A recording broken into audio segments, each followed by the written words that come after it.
Jadi belakangan ini lagi rame isu-isu yang kurang mengenakan di negara kita. Salah satunya adalah badai PHK yang menghantui masa depan kita semua, terutama bagi pekerja maupun anak-anak muda yang sedang berjuang untuk mencari pekerjaan. Tentu dengan populasi kita yang sangat banyak ini, kita butuh lapangan pekerjaan sebanyak-banyaknya untuk menunjang kehidupan dan menaikkan taraf hidup yang layak sebagai warga negara. Banyak pengamat yang memprediksi bahwa di tahun 2030, Indonesia akan dihadapkan dengan situasi yang sangat penting. Kesempatan sekali seumur hidup untuk menentukan apakah negara ini bisa menjadi negara maju atau stuck dengan status negara berkembang. Ya bener banget, bonus demografi. Jadi bonus demografi ini adalah situasi di mana penduduk suatu negara mayoritasnya berada dalam usia produktif. Lebih banyak anak mudanya daripada orang tua atau anak di bawah umurnya gitu. Ketika penduduk di negara tersebut mayoritas produktif, hal ini akan mendorong pertumbuhan perekonomian negara dengan sangat signifikan. Skenario terbaiknya, negara tersebut bisa menyandang status negara maju dengan kenaikan pertumbuhan ekonomi yang sangat pesat. Jelas dong, ini adalah impian kita semua sebagai warga negara Indonesia gitu.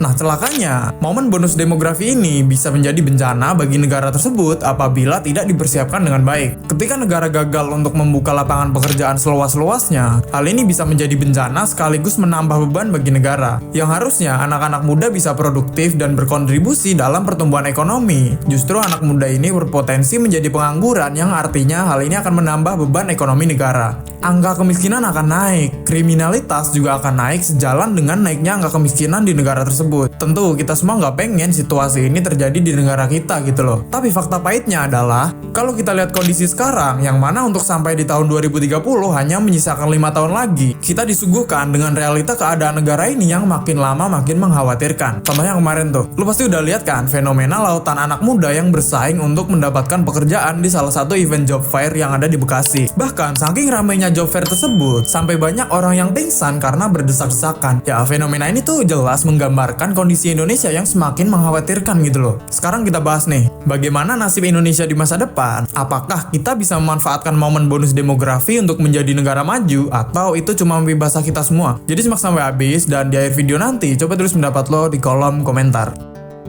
Kita mulai dari badai PHK dulu nih. Jadi, isu PHK ini menjadi fenomena mengerikan yang sangat menghantui kita semua belakangan ini. Kalau lo ngikutin berita, lo pasti tahu banyak kasus PHK massal yang terjadi di berbagai sudut daerah. Mulai dari PT Sritex, PT Adis Dimension Footwear, PT Danbi International, dan berbagai perusahaan lainnya di berbagai sektor. Ini tuh jelas alarm berbahaya dari sektor industri kita yang kondisinya makin lama makin berantakan. Kalau kita lihat datanya, dari Januari sampai Maret 2025 tercatat ada 73.000 orang yang menjadi korban PHK massal. Survei dari Asosiasi Pengusaha Indonesia atau APindo menyatakan bahwa 65% perusahaan di Indonesia terpaksa melakukan PHK kepada karyawannya karena faktor penurunan permintaan. Ini jelas angka yang nggak bisa disepelein gitu loh. Penyebabnya adalah ekonomi dunia yang semakin hari semakin melemah. Hal ini bisa dilihat dari angka inflasi global yang tinggi tapi nggak diimbangi dengan kenaikan suku bunga. Bahkan IMF memproyeksikan pertumbuhan ekonomi dunia stagnan di angka 3,2%. Hal ini jelas berdampak pada perekonomian, terutama di sektor industri.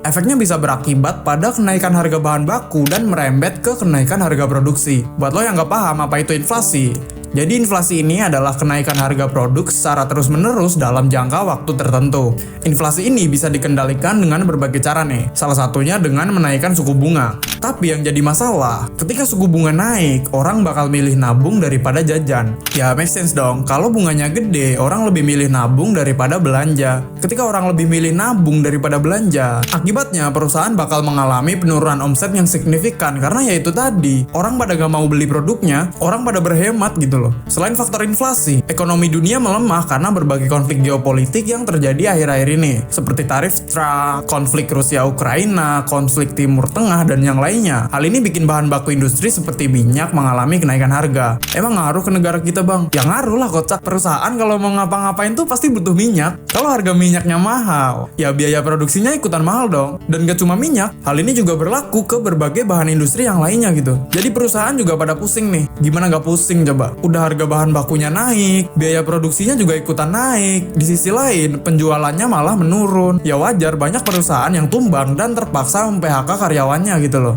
Selain dua faktor tadi, masih banyak faktor lainnya yang bikin ekonomi global menjadi melemah. Tapi kalau kita bahas semuanya, video ini bakal kepanjangan. Jadi buat lo yang mau belajar lebih lengkapnya, silahkan cari tahu sendiri di internet, buku-buku ekonomi, atau bisa juga dari sumber-sumber yang lain gitu ya. Oh ya, hal yang perlu lo tahu, badai PHK ini gak cuma terjadi di Indonesia. Negara-negara Eropa, bahkan sampai Amerika Serikat juga kena imbas dari lesunya ekonomi global. Perusahaan raksasa seperti Google, Microsoft, Amazon, atau bahkan Meta juga memutus hubungan kerja banyak karyawannya di tahun 2025 ini. Jadi ya, sebelum kita menghujat pemerintah, gue harap kita harus sadar nih, bahwa ini tuh fenomena global yang semua negara terdampak gitu. Nah, setelah badai PHK, di pekan ini kita dihebohkan dengan realita kehidupan yang mengerikan. Banyak anak muda kita, ribuan bahkan puluhan ribu sarjana muda kita tidak bisa mendapatkan pekerjaan yang layak untuk menyalurkan ilmu-ilmunya karena ya lapangan pekerjaannya yang sangat sedikit.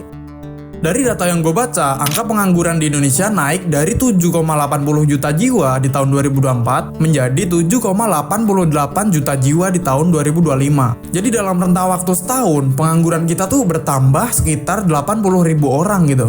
Lo bayangin kalau tiap tahun kita mencatat pengangguran sebanyak itu, kira-kira di tahun 2030 berapa banyak pengangguran yang akan membebani negara kita. Ini kan jelas fenomena yang bikin kita semua cemas gitu loh. Kalau kita lihat fenomena job fair kemarin, dengan partisipan yang sebanyak itu, sebenarnya lapangan kerja yang tersedia juga terbatas. Ya seperti yang udah gue jelasin tadi, di tahun 2025 ini banyak perusahaan justru melakukan efisiensi, bahkan banyak yang terpaksa melakukan PHK massal untuk mengantisipasi tumbangnya perusahaan tersebut. Logikanya gini, nggak mungkin perusahaan yang melakukan efisiensi membuka banyak lowongan pekerjaan gitu loh. Apalagi kalau kita ngomongin job fair, probabilitas seseorang untuk mendapatkan pekerjaan lewat job fair tuh bisa dibilang sangat kecil. Karena ya kalau kita lihat dari perspektif pemerintah, job fair ini harus rutin diadakan untuk menjaga citra pemerintah di mata masyarakat terkait penciptaan lapangan kerja. Jadi pemerintah nggak mau nih dipandang sebagai pemerintahan yang gagal menciptakan lapangan pekerjaan. Alhasil job fair rutin digelar walaupun lowongan pekerjaan yang tersedia juga nggak sebanyak itu, bahkan nggak ada. Tentu ini bisa sangat merugikan bagi kita para pencari kerja gitu.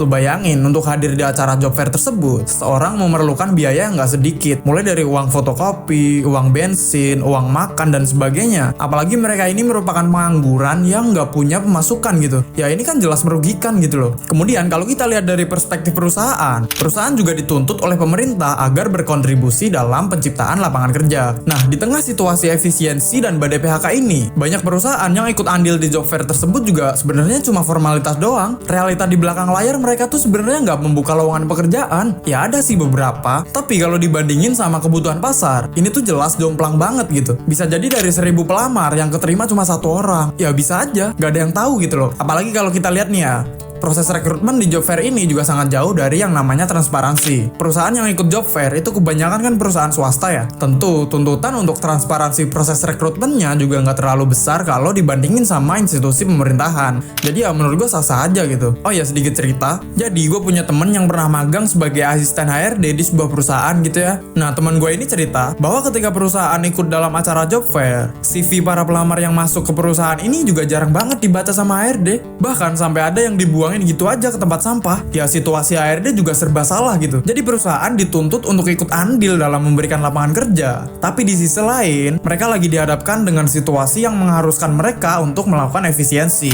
Ya dengan situasi kayak gini nggak mungkin dong mereka nekat merekrut pekerja baru gitu loh. Lu paham nggak maksud gue? Nah, dari beberapa fenomena di atas, gue rasa pemerintah maupun kita sebagai anak muda juga harus cepet nih dalam mempersiapkan bonus demografi yang akan datang. Pemerintah harus mampu memberikan solusi untuk mengatasi ancaman badai PHK maupun sempitnya lapangan kerja ini. Terus solusinya apa bang?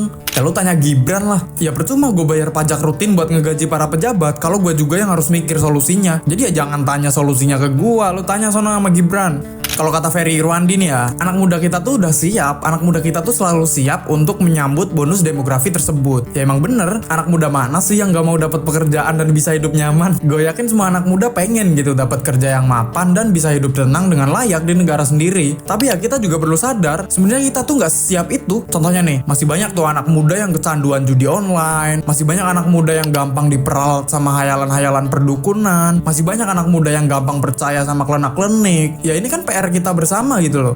Tentu kebijakan pemerintah juga akan sia-sia kalau nggak didukung dengan kesadaran masyarakatnya. Jadi ini tuh nggak melulu salah pemerintah. Sekali lagi, kita sebagai anak muda juga perlu sadar nih, kita juga harus cepat dalam beradaptasi. Kita harus berpikiran maju dan menjadi sumber daya manusia yang bisa bersaing gitu loh. Oh ya, di tengah panasnya isu PHK ini, gue punya sedikit tips nih. Jadi gue adalah seorang pekerja di salah satu perusahaan. Perusahaan gue juga sedikit banyaknya pasti kena imbas dari lesunya ekonomi global ini. Tentu gue harus bersiap dong. Gue bersiap untuk menghadapi segala kemungkinan buruk yang akan terjadi di perusahaan gue. Salah satu caranya ya dengan bikin channel YouTube ini. Gue bikin channel ini 2 bulan yang lalu dan beruntungnya dari 2 minggu kemarin channel ini udah mulai menghasilkan uang. Jadi poin gue di sini adalah ketika kita dihadapkan dengan masalah yang gak bisa kita kontrol, kita tuh harus bisa memanfaatkan peluang-peluang yang ada dari jauh-jauh hari. Dengan gue membangun channel ini, gue bisa tenang nih kalau ada apa-apa sama kerjaan utama gue. Jadi ya dikit-dikit gue masih bisa menghasilkan lewat channel ini gitu loh. Ya at least masih bisa beli token listrik lah. Ya ini tuh kalau istilah gaulnya side hustle gitu lah ya. Jadi peluang apapun itu, entah jualan, entah freelance, atau apapun yang lainnya, kita tuh harus memanfaatkan peluang-peluang tersebut dengan sebaik-baiknya. Ya intinya banyak lah cara-cara untuk setidaknya meminimalisir masalah finansial yang terdampak gitu. Mungkin dari lo ada yang punya tips lain, jadi buat lo yang mau nambahin silahkan, atau ada yang mau dikoreksi juga silahkan. Gimana pendapat lo terkait fenomena ini? Apakah kita bisa berhasil menjadi negara maju lewat momentum bonus demografi, atau itu cuma mimpi basah kita semua? Coba tulis pendapat lo di kolom komentar.